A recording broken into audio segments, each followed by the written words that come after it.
Good morning, everyone. I'm Linda Baker, the Director of the Learning Network at the Center for Research and Education on Violence Against Women and Children at Western University. And I'm delighted to welcome you all to the inaugural webinar by the Learning Network on the abuse of older women. And it's my pleasure this morning to introduce our speakers. Margaret MacPherson is the project coordinator for the It's Not Right, as well as Neighbours, Friends and Families, and a wealth of knowledge and experience that she will bring to our webinar this morning. And her co-presenter is Barb MacQuarrie, the community director here at the Center for Research on Education and Violence, and I'll let you complete the rest, and a leader in terms of evidence-based education and prevention initiatives. And you can click from the email to the website to learn more about both of our speakers. I wanted to just tell you that on the left-hand side of your screen towards the bottom, you'll see a chat box. And that during the presentation, if you have questions that you would like to ask Barb or Margaret, then please enter them there. And they're going to present for 45 minutes. And then at the end of that 45 minutes, I will select some of the questions that have been posed and ask Barb and Margaret to answer them. So with that, we're going to turn it over to Barb and Margaret and just draw your attention on the opening screen to the hashtag LN Webinar Series. If there's any comments or thoughts you'd like to tweet out or share with others, please do so. Barb and Margaret, welcome, and please begin. Good morning. So what we're going to be doing is exploring our work on the abuse of older women. So we're going to look first at the nature of abuse explored by older women. We're going to look at some barriers to reporting or seeking assistance. Briefly consider the consequences of abuse to older women. And we're going to do all of that in the context of telling you about our It's Not Right campaign, which is a campaign to address abuse of older people. So It's Not Right is an adaptation of Neighbours, Friends and Families. And it's an adaptation of Neighbours, Friends and Families to look at abuse of older adults. And our core goal in all of our Neighbours, Friends and Families campaigns that spread across community and workplaces is to teach everybody to learn warning signs and risk factors. So we're going to be going really quickly through a lot of information. We realize that some of the ideas are really complex. And if you want to follow up with us and get more deeply into these concepts and these ideas and what we're learning or what we're teaching, follow up with us about a training in your community. We want to start out by talking about ageism as a social norm. And so as we all age, we're treated often as less than, we have less visibility, less value generally. Basically, our lives just don't matter as much. So we're looking at a quote from Charmaine Spencer here.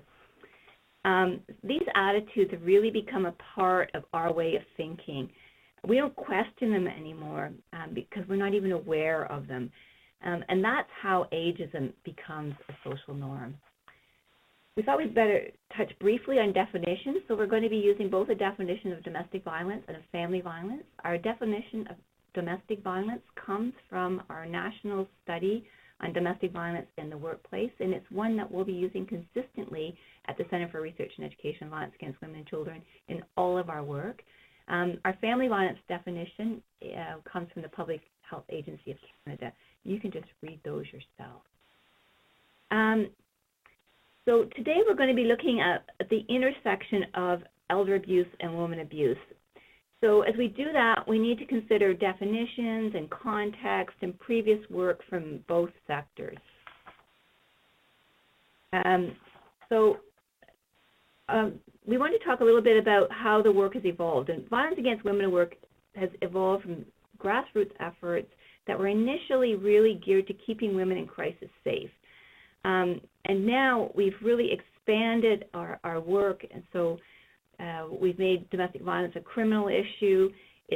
We've recognized the health impacts. It's dealt with in our healthcare system. It's that we recognize it as a social problem as well, and now we're working to have it recognized as a workplace problem. Elder abuse has grown out of the healthcare field, and professional concerns about what was happening to older people. And so as such, we often see concerns focused on the cognitive and physical functioning of older adults. Just a little review of what we know from research, existing research. So we know that older women are more likely to be harmed, killed. They're more likely to be harmed by their spouse, and violence is occurring in an intimate relationship. They're more likely to experience serious and repeated injuries. Older men, on the other hand, are more likely to be harmed or killed by a neighbor or acquaintance. And adult sons, in terms of family violence, and most often the abusive family member. When we look at published reports, we have really very little analysis on the relationship between gender and age in studies of family violence and studies of domestic violence. There's also a tendency in elder abuse studies to sometimes name older women who are experiencing domestic violence as abused elders. And that, of course, really erases the gendered nature of the violence that they're experiencing. So again, what do we know about ageism? 6 in 10 seniors say they've been treated unfairly or differently because of their age. 1 in 3 Canadians admit that they do treat people differently as they age. 8 in 10 people agree that seniors are seen as less important, and 1 in 5 in Canada see older people as a burden. So why do we want to talk about, this is Margaret, we're switching gears here. Why do we want to talk about a gender and intersectional lens? This is, it's important, and, large organizations recognize it as such. The World Health Organization talks about violence against women as a global epidemic. The Public Health Agency of Canada recognizes gender as a determinant of health. We know that men and women experience violence differently, and we need differential approaches if we're going to be effective in, actually addressing the issue. Every one of us has a complex identity, and we all have social privilege and disadvantage depending on where sort of we are located in society.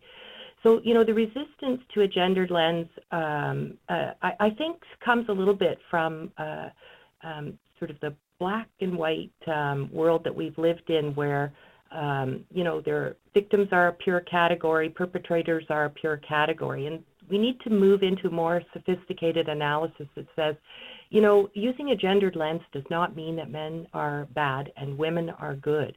But we do know that they're experiencing it differently, and so let's acknowledge that and talk about it. Relationships are always complex.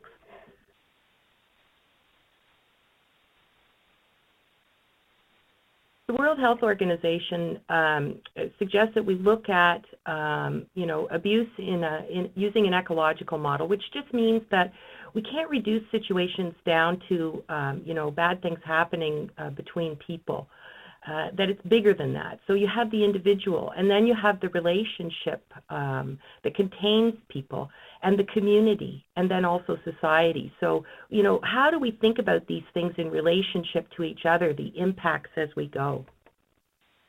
This is an intersectional framework from the Center for Research Institute for the Advancement of Women. And, it's okay, so you look at that and you go, wow, that's a lot of content. How do I even read that? But if you look at it as, sort of that ecological look at the center is our sort of the unique circumstances that we all have. What constitutes our place in society? The second circle is about aspects of our identity, things like our age and our income and our life experience, right? The third circle are the types of discrimination that impact our identity. So ageism, sexism, racism. And then the outermost circle are the larger forces and structures that reinforce exclusion. One of the sort of the best examples I heard about this for ageism was when you think about how long it takes to cross the street and the ticking that happens at the lights. Who decided how long it takes to get across the street, right? So is that, we're always measuring against this idea of a norm where if you're not able to make it across before the light turns red, you are too slow. So those are the kinds of norms that we, that structure our society and that put us into categories, right, of being able to meet the norm or not. So it's many pieces, right? Individuals, every situation is unique. The aspects of identity, gender, age, race, ability, our class, the discrimination that impacts our identity, ageism, sexism, and so on, and then those larger forces. Think about them as pieces of a larger puzzle that can overwhelm us with the complexity. And so, we're figuring out and working on ways to make it simpler, make it easier to understand without sacrificing the complexity of every situation. So here's our approach with It's Not Right, Neighbors, Friends, and Families for Older Adults. Let's approach it from the position of the human being so that every situation is different and has to be respected as such. And then we'll work out, right? We'll work through those other layers. What this requires, because Neighbors, Friends, and Families is, about bystanders, the people who are around the situation, who are most likely to know what's happening.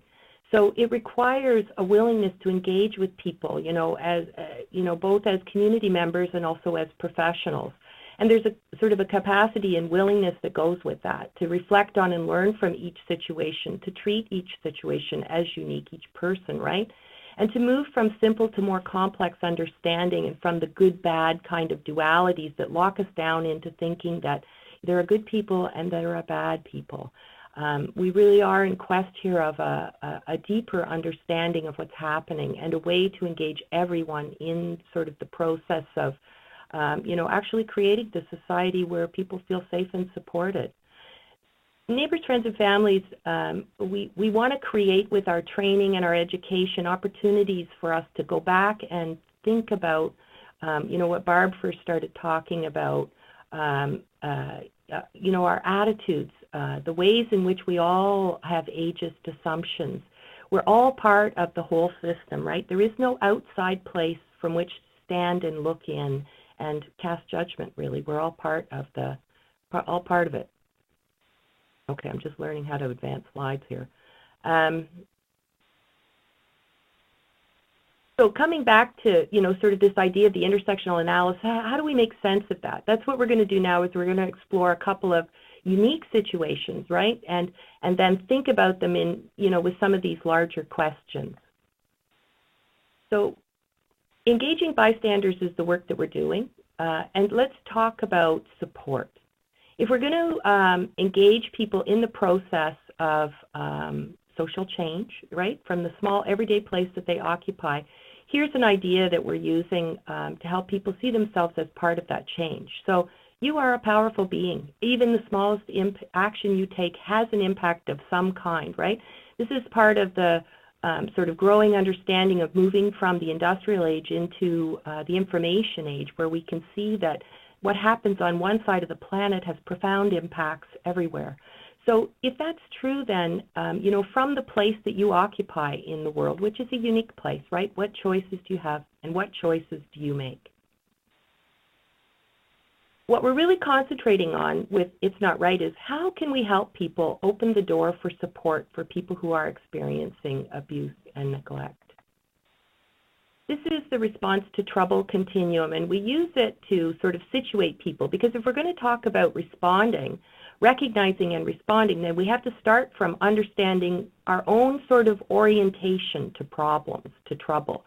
So are you somebody who jumps in to solve trouble or jumps away to avoid it? This is an exercise that we do in the training, because if you're going to be effective, then you have to know where you're coming from when you start. And what we find is that, in this part of the world, most people line up on the solve it side, We admire and appreciate people who are, being able to solve problems. We value it very highly. And I know it's, it's a complicated idea in that we also avoid things, right? Like there's no question that we avoid things. And so it may depend on the situation. But most people have sort of a general orientation that they start from. And where we want to work is in the being with place, right? So how do we get to a place where we can be with the person who's experiencing abuse in order to open the door for support? Let's talk about the abuse itself.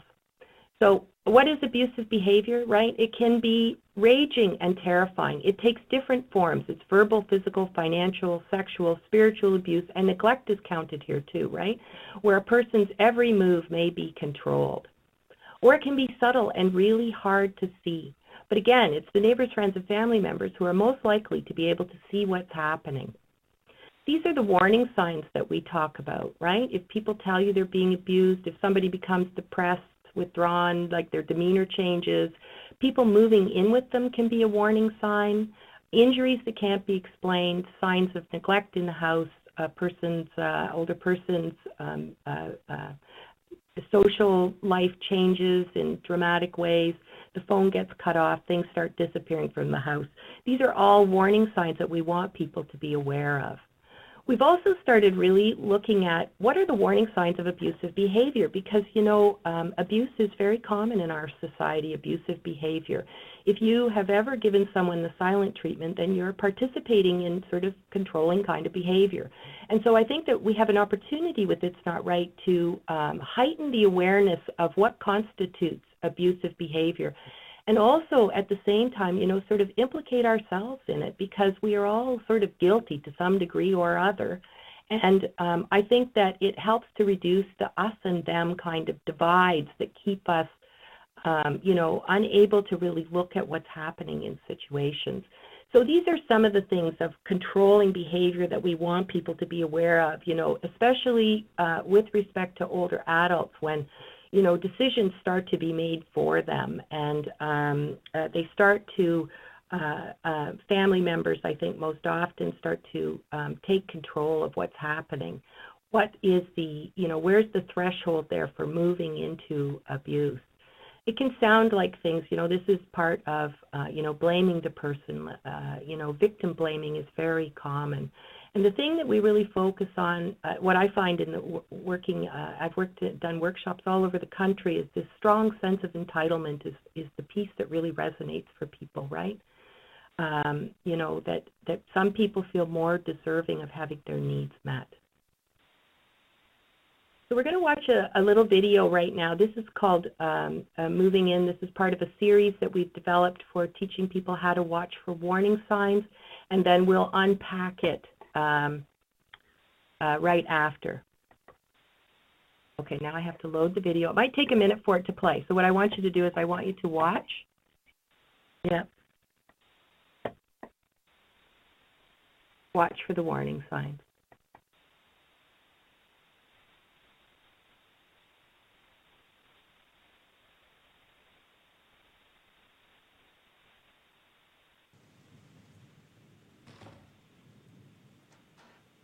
Are you sure you're going to be comfortable in the basement? Yeah, there's plenty of room, Mom. Besides, your granddaughter will never be home.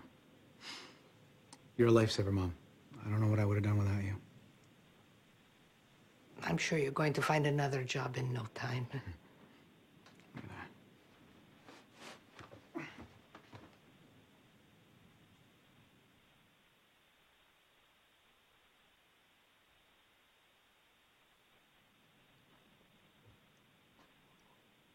You mind if I watch a movie? By the way, your bank card was rejected at the gas station today. It was really embarrassing. What are you talking about? I went to fill up my car and it wouldn't go through. It must be overdrawn or something. You better hope your check comes in this week and you're not gonna be able to get your prescriptions refilled.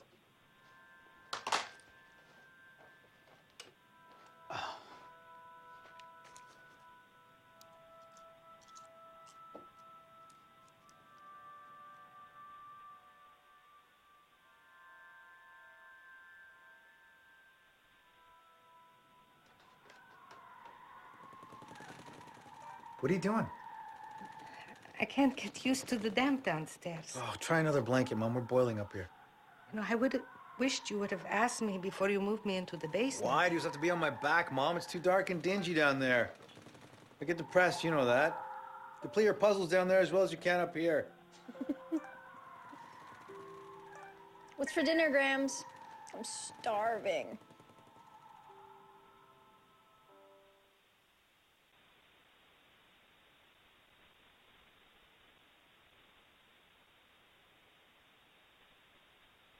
Okay, so, what did you see? This is really the framework that we work with in our workshops about helping people to recognize the warning signs and the risk factors that are present here.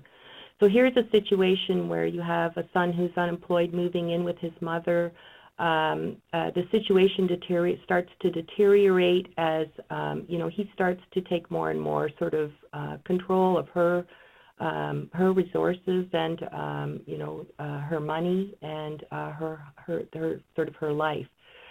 Who has power in this relationship is a really important question. That this is where, sort of the intersection happens between what we've learned in the violence against women sector and what we're talking about in the elder abuse world, about how does this relationship go from being one where he moves in and he's grateful to where you can see that they are going down a very bad road.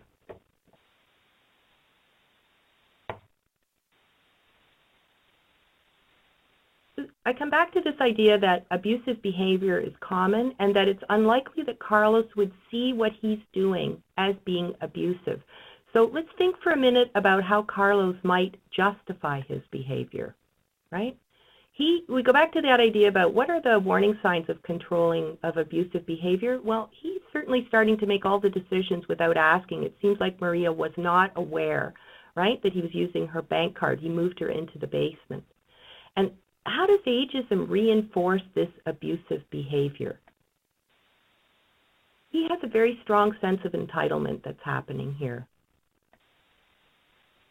And, he would likely say that he wants mom, that his mom wants to help him. And that's probably true. So I'm going to come back now to this continuum that we talked about. Is abuse a response to trouble? That's the question. Originally, we look at it from our perspective as a bystander. And now I want to think about it from Carlos's perspective, right? Could it be his response to the trouble that he's in? So on the solve it side of things, what is his motivation and impact? What is he doing? And so he's trying to meet his needs, right? He's unemployed. He needs to solve that problem. And so the more that he applies force to meet his needs, a pressure on his mother to take what he wants, using control, the greater the abuse that is happening. If we think about this idea, we'll go back to this, sort of framework for intersections. Let's start from that, again, sort of Carlos's unique set of circumstances, his social location, if you will. And so, he's a man, he's a son, he's a father, he's unemployed. These are the pieces that constitute his place in society, if you will. These rest on the foundation of ageism and sexism. Entitlement grows out of these things, right? So he's younger and he's a man, and this gives him some social advantage when he needs it. So therefore, I think he feels quite justified that his needs actually trump his mother's. But it's his choice about how he's going to use that power and privilege, right? Like, not everybody takes advantage of situations of other people who are better sort of located, if you will. That is the place at which people decide how they're going to use power and privilege. And we know that violence rate goes up in tough economies. I think this is a sort of a classic picture of it, right? Carlos is in trouble. He doesn't have a job. And it's like the weight of it is being transferred down to Maria in very clear ways. We have a tendency to look only at the behavior piece. This is, this is the problem. Like Carlos, yes, he's absolutely accountable for the choices and the actions that he's taking, but we have to sort of look at the knot of other things that go around the situation, like ageism and sexism and like being unemployed. This is what makes it impossible to reduce abusive situations down to a good person, bad person kind of analogy. We really do want to think about sort of the larger forces that are at work, while never letting go of the thread that says that Carlos is ultimately accountable for what he does. So what are the kinds of barriers that Maria has, right, to doing something about it? She probably is not going to see the situation as abuse her son. Carlos is not a perpetrator. He's her son. And, there's long-standing dynamics in their relationship. She may be afraid that she's going to be blamed or judged, right? Victim blaming is a huge problem that we address quite clearly in our workshops, because there will be a lot of people who say, why doesn't she just do something about this? And when that gets said, what gets missed are the shifting power dynamics in the relationship that make it very difficult for her to participate in an equal way. This is where sort of the social location, the foundation of ageism and sexism really start to work against her. Likely she's ashamed for the situation. And, I bet that she's worried about Carlos and her granddaughter, afraid that if she, does something to hurt the relationship, that she may lose it. And, when you get right down to it, where is she going to report, and what is it that she's going to report? So some of the consequences that we can look at, right, are quite clear here, that her resources are being used and her ability to determine her life course may be at risk. She is absolutely losing control of her daily life, and there are impacts sort of in many areas. I expect she's experiencing increased social isolation as she, won't want people to know what's happening for all the reasons we just talked about. The family relationships are being harmed, and there are, intergenerational impacts that we're seeing. The granddaughter is sitting there and participating in it as well. This is the normal. This is the field of normal that we want to interrupt. We're going to look at another scenario, a little bit different this time. Just a visit, and you have to explain. Yeah. So we're going to see two adult children who are visiting their parents in this scenario. Hey, Mom. I'm waiting. I'm coming. Your father's always so particular about his teeth. You going to invite them in this time? Or are they just going to stand out there with their coats on like a couple of strangers? The old man's tears really sing. I told her we could stay. I've already had about all I can take. It's a new record for you. I'm trying to beat yours. Oh, it's so good to see you both. I don't know why you still let him talk to you like that. You should have left him years ago. He's stronger than that, aren't you, Mom? Are you sure you can't stay? I can make you something to eat. You want to go? Let him go. Let him go. Good for nothings. The three of you. Ah! Christ. Have you made it any fuller? What's wrong with you? Ow! Oh! I'm sorry. We literally just stopped by to say hello. We have to run. Well, don't wait so long between visits. We never see you. Well, life happens,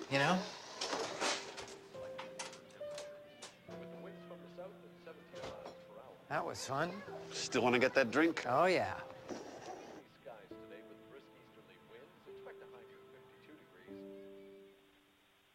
So I apologize if the sound wasn't great on that. It cut in and out for us a little bit. Basically, what we saw here is a situation where the family has normalized the abuse that's been taking place. They're used to it. So the daughter is saying, the son is saying, you should have left years ago. The daughter is saying, you're stronger than that. But there's a dynamic there that's common across many relationships of older couples where domestic violence is taking place and has been for a long time. And it's also a barrier to reporting. So because women often marry older men, and because of the gendered expectations of caregiving, you have women who end up looking after their dependent husbands or spouses or partners. And that care ethic that we also saw with Maria and Carlos makes it really difficult for a woman to leave an abusive and dependent husband. Because this is a situation of domestic violence, I want to just do a quick review of risk factors. And so these risk factors are from the Domestic Violence Death Review Committee. They're just the top 10. There's a total of 39 risk factors that are listed in their reports. So the top one, of course, is a history of domestic violence, which we did see in this scenario. Others, pending separation, actual separation, obsessive behavior, depression in the perpetrator, if the level of violence is increasing, any prior threats or attempts of suicide, threats to kill, attempts to isolate the victim, where the victim has an intuitive sense of fear, where the perpetrator is unemployed. I think that what you can see from this list of top risk factors, and even as you get into them, I think we still have more work to do to isolate and identify risk factors that are particular to older couples. So the Domestic Violence Death Review Committee does review deaths that happen in older couples, and I think we're just beginning that work. Wanted to talk a little bit about Michael Johnson's typology of domestic violence.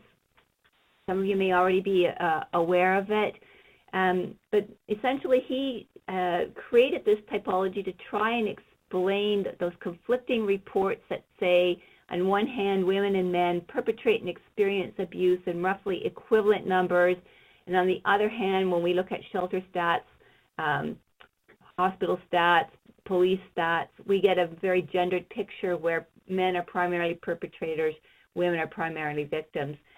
And so he said that what's happening is we're actually looking at different phenomena. And so oftentimes in broad population studies, what we're capturing are situations where couples have very poor communication skills, and their conflicts are escalating into some kind of physical altercation. It could be someone pushing or shoving someone.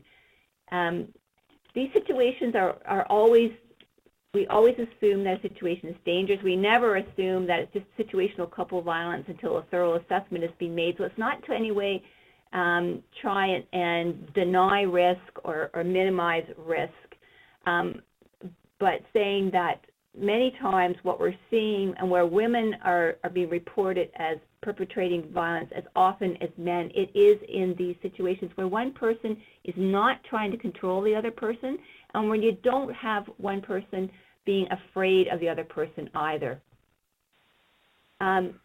His second major type he calls coercive control, and this is what we are used to seeing in the violence against women movement, we're used to talking about. And so this is where you have those controlling tactics, you have patterns of behavior, and it's really what we've been working on for almost 40 years now.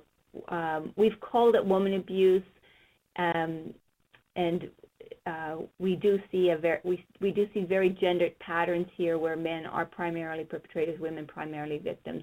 His third category, violent resistance, many fewer cases of this. Essentially, it's where the partner that's being abused finally strikes back. Often you'll find that they do this at a point where they're afraid for their own lives, they're afraid for their children's lives.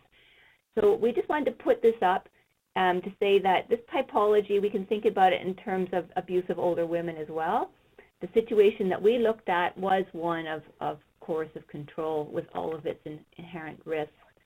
So this triangle just shows both the gender dynamics of the different types of domestic violence as well as the increasing risk as you go from situational couple violence to more increasing aggression up to that top of the pyramid where you have coercive control. So the bottom along the situational couple violence, we're looking at roughly equivalent proportions of men and women. As the behavior gets more aggressive, more men perpetrating, more women experiencing the violence. The domestic violence death review cases certainly focuses on the highest risk cases, and there we do see very gendered patterns. We know that women are much more likely to be killed in the relationships. Studies report, as you go more deeply into them, even though they may report on the surface equal numbers of male and female perpetrators and victims, you see women experiencing more serious injuries. So all of this tells us that it's preventable because we can predict it, and we actually have to name what's going on. We have to use that gendered lens. Some barriers that we've pulled out from our work from It's Not Right, barriers of reporting to abuse of older women, are these ageist attitudes. And we saw it in this scenario where you say, well, that domestic violence has been happening for a long time. It's grown old. Nobody's any longer particularly alarmed by it or particularly taken aback by it. It's just grown old. You see victim blaming. She's put up with it all these years. You know, why would she do anything different now? It's just a long-standing family dynamic that's been normalized. Then you have the dependency issues that we talked about. So you have a fear of ending up in a senior's home. You have a fear of separation and change. There's a lot of shame, a lot of time for that shame to be reinforced. And then again, just a lack of awareness, a lack of knowledge of where to report and what to report, particularly when the situation is so entrenched and it's going on for so long. And when you now see the abusive spouse, his health is failing, and it's probably very difficult to think about putting that person in a situation where they might face. In terms of consequences of abuse, certainly there's a lot of health impacts that have been documented and easy to understand. So it's not just physical injuries. The abuse can accelerate other chronic health conditions. It can lead to mental health problems. Social isolation is definitely a major consequence of abuse. And once somebody is isolated, they're at higher risk. And so it's like it's a dynamic, it's like a circle that encloses people ever more, or a downward spiral that social isolation that gets worse as the abuse continues, makes it harder for any kind of intervention, makes it harder to reach out. So we often talk about the need to really interrupt that social isolation whenever you can. And we're also seeing, in this case and in many cases, the social expectations for the woman to care for her ailing husband, and very few health services and financial supports to look after, to make sure that people are adequately cared for as they age. So we're building on the work of Neighbours, Friends, and Families, which, as we said earlier, is really about recognizing warning signs and being able to respond to those warning signs as non-experts, as bystanders, who are most likely to be the first people to recognize situations. But we know that we have a lot of gaps in understanding the abuse of older women. So in our campaign, It's Not Right, Neighbours, Friends, and Families for Older Adults, we're looking at a broad spectrum of abuse. Abuse of older women is just a little segment of it. But we have to understand more about what's the impact of ailing health, what's the impact of either the non-abusive spouse or the abusive spouse becoming the caregiver. And we're not looking just at intimate partner violence anymore. We're looking at situations where children are offenders. And we also have to understand more fully the impact of ageism and other forms of discrimination that other people be experiencing. So we've called a whole lot of questions for the elder abuse and for the violence against women sector to consider, and we hope to encourage some dialogue. How does risk change when health issues force one partner to be the caregiver to the other? And when the historical abuser becomes the caregiver, what are the dynamics? When the victim becomes the caregiver, what are those dynamics? We can imagine that they'd be different. How well prepared are health workers to recognize and respond to domestic violence? And how do we recognize high risk for older adults? As I said, I think that we need to do more work in isolating risk factors that are particularly likely to show up in situations with older adults. And are our community services, are we communicating with each other on high-risk cases? Are we communicating across the elder abuse, women abuse sector? Just quickly, I'm going to talk a little bit about the Ontario Domestic Violence Death Review Committee. The 2012 report did a roll-up of data which really demonstrates the gendered nature of women abuse and those high-risk cases that end up in death. So we've got 91% of victims were female and 97% of perpetrators were male. The 2012 report also had 4 cases of homicide, suicide in couples over the age of 60. Now, 2 of these had a prior history of domestic violence. And so they did follow many of the patterns that we would see in other cases of domestic homicide. So in one, there were 15 risk factors identified, and the other, there were 11 risk factors identified. But 2 of those cases, there was no prior history of domestic violence. And I think this is where we're most challenged in building our understanding and also our skills and our strategies for being able to intervene. And so the themes that came up in these cases with no prior history of domestic violence were mental health, debt, and suicide is seen as a solution to these problems. We also had, in the other case, diagnosis of dementia, depression in both partners, physical limitations, and the feeling that they were a burden. So leading to more questions, and I've talked about this, but what are the risk factors for homicide, suicide when there's no history of domestic violence? How do factors like deteriorating health, loss of mobility, social isolation feed into these situations? Fear of being a burden, fear of being separated, sent to a home, our mental health and depression, our lack of coordinated services to support families, lack of respite, when there's a need for intensive care, lack of available beds in care facilities, and our chronic aging problems. So how do these risk factors for suicide intersect in older couples with the risk for homicide? So there's a big potential for collaboration between elder abuse and violence against women.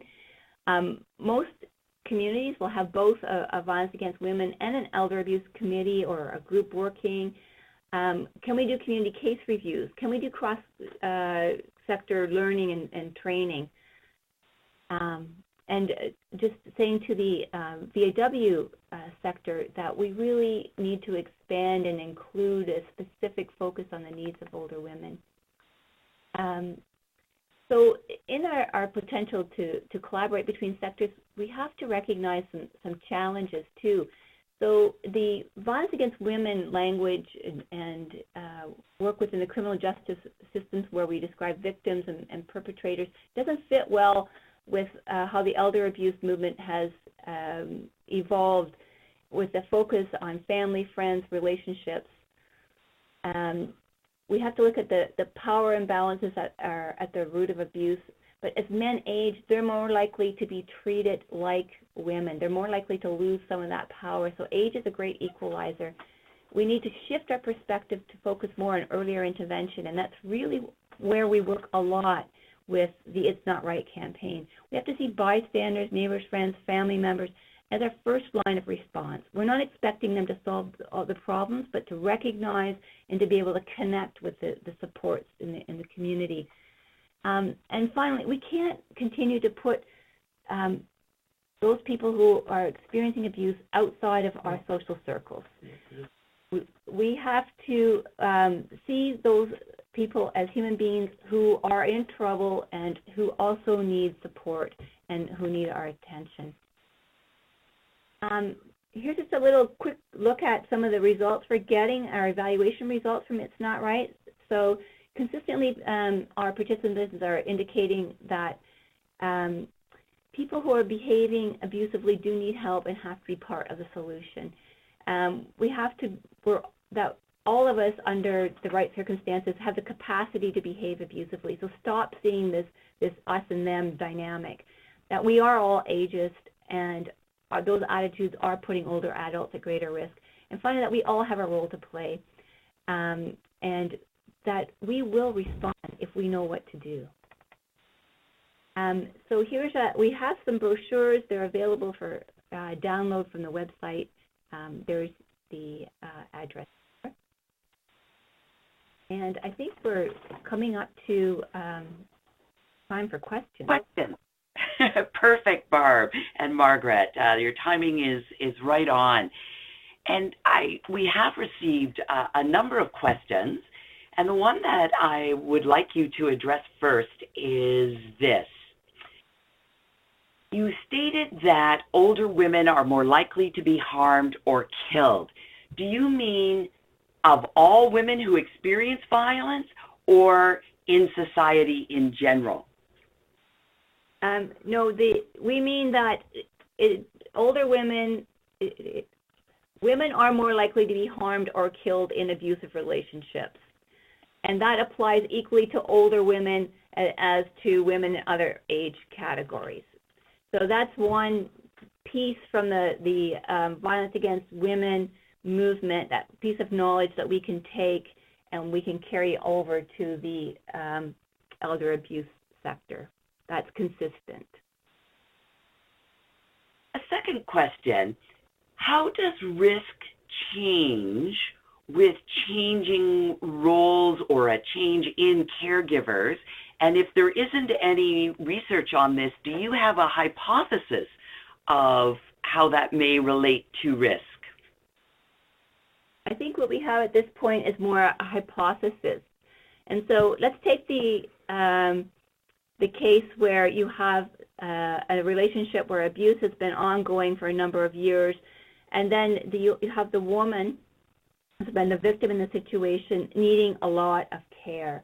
You have the abuser now in that caregiving role, and not having any or having very few skills to deal with that situation.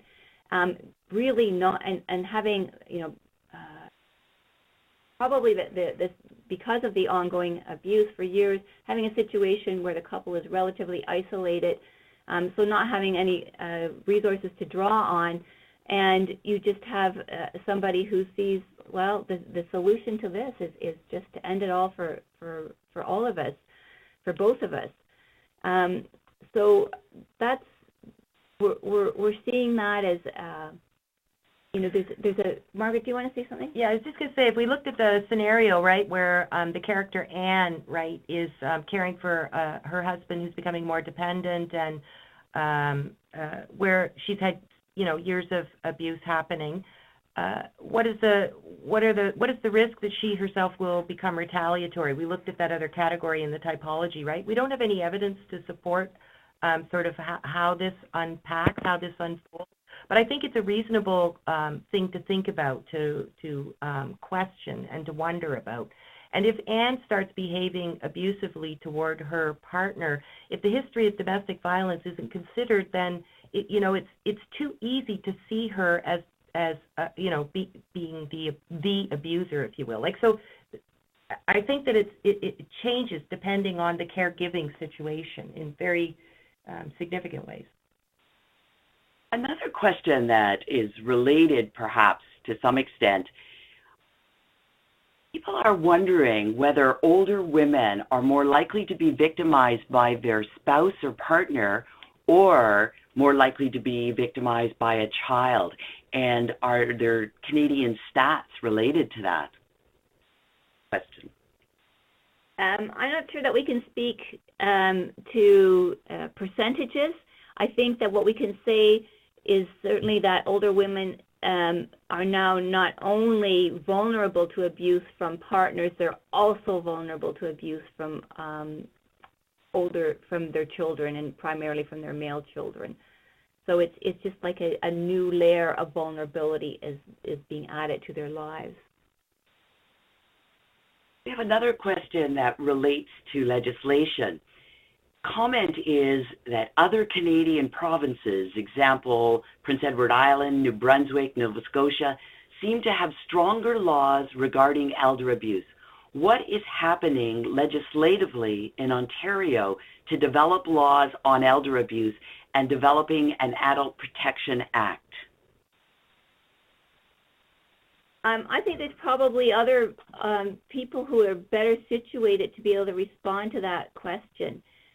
So I'm not going to. It's not where we're working. We're working primarily in the area of early identification, helping people to feel more comfortable speaking out when they see warning signs, helping people to understand, recognize risk factors, and then connect to community services. It's really our focus. And so I'm going to leave the question to what's happening in terms of developing better laws in Ontario for another conversation. I think maybe Cleo has a more legal focus and might be a better resource for that. Another issue that's been raised is many older women and many older men and women are really quite isolated. And the question is, how do you really tease out the difference between autonomy and neglect? Oh, that's a very good question. I think that the answer lies someplace in relationships. And so I think that what that suggests to me is that as neighbors, friends, and families, we have a responsibility to maintain our relationships with older people in a way that doesn't compromise their autonomy. So that means that we have to visit our parents, our aging family members. We can't just leave them on their own. It goes to what we were talking about in terms of social norms that start to see older people as less valuable, as invisible. So by making those people in our lives visible, by just thinking about them, by just caring about them, by keeping up our relationships, I think that we break that isolation and we have a window into what's happening in their life in case someone in their life is abusing them. And I know that, from talking to people in communities that's a challenge, right? Especially when there's cognitive issues happening. The tension between balancing people's right to decide for themselves, sort of the quality and the tenure of their lives, and needing to start to make decisions for them. I hear people struggle with this a lot, and that's part of what we talk about as a group, respecting people's dignity and rights, and sometimes decisions have to be made for them, but that can be done without a disregard, right, for what people want. That's why we developed that triangle where you saw after the scenario with Carlos, where we try to think about in the interest of solving a problem, so this person is less able to look after themselves, if we just simply take over, then our intention might be good, but our actions really are becoming abusive. And so taking the time to consider everybody's needs in a situation, and not just trying to get the things done that we have to do, but as much as possible look at all perspectives. Which is why we start with that response to trouble continuum and where you place yourself in it, right? Like everything that we're doing is about providing opportunities to reflect on the way in which we ourselves interact in these situations, because that's our starting place. And so if you're somebody who tends to jump in and solve problems, you're going to have to be thinking about how that tendency has to be mitigated against just taking over, right? And telling people what to do. And I think this is a very big challenge in working, sort of with it, using a bystander approach, is helping people to see themselves in it. Because, if you ask, what people really want is to be supportive. They have to solve the problem and they want to be supportive. So how do we balance these things? How do we balance safety, concern, and respect? There are so many questions that people have raised. And unfortunately, I think we just have time for one more. And Barb and Margaret, the question is, if we see an abusive situation or dynamic, how would you recommend that someone approach the victim or the abusive individual? And where do you report? Well, the very first thing we want to do is talk about what we see. So we're not going to speculate and expand into what we think might be happening when we're not around. We're going to start with those warning signs. And we're going to approach with care and concern, and we're going to let the person know we've noticed that you're not coming to the bridge club anymore. Are you okay? Do you need a ride? Is there a reason? Your son moved in recently. How is that going? And so we're going to start very gently. When we're just seeing warning signs, what we're trying to do is open that door so that person will trust us a little bit and tell us more about what's going on.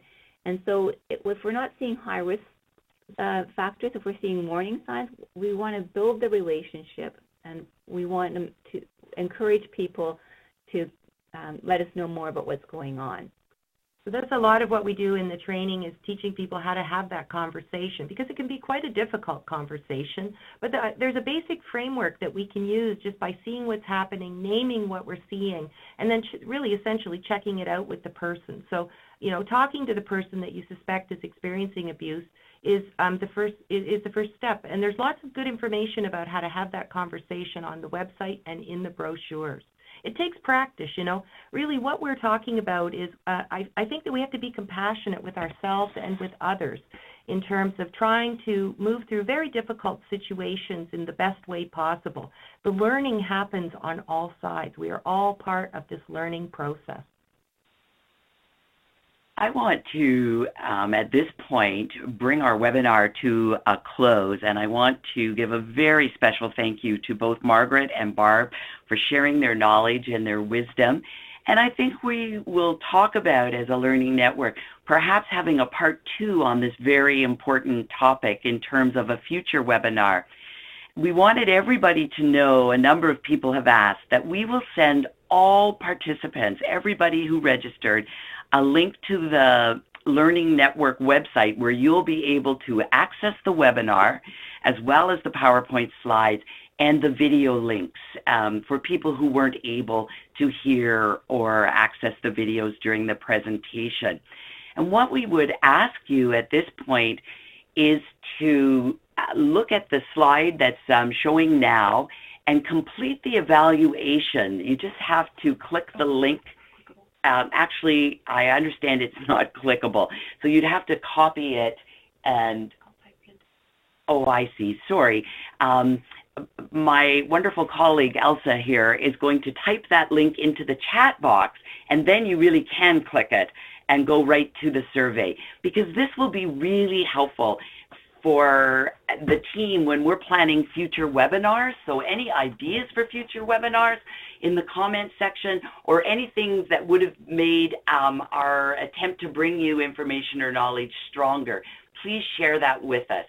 And again, thank you to Barb and Margaret, and thank you to all of you for participating in the webinar. Bye.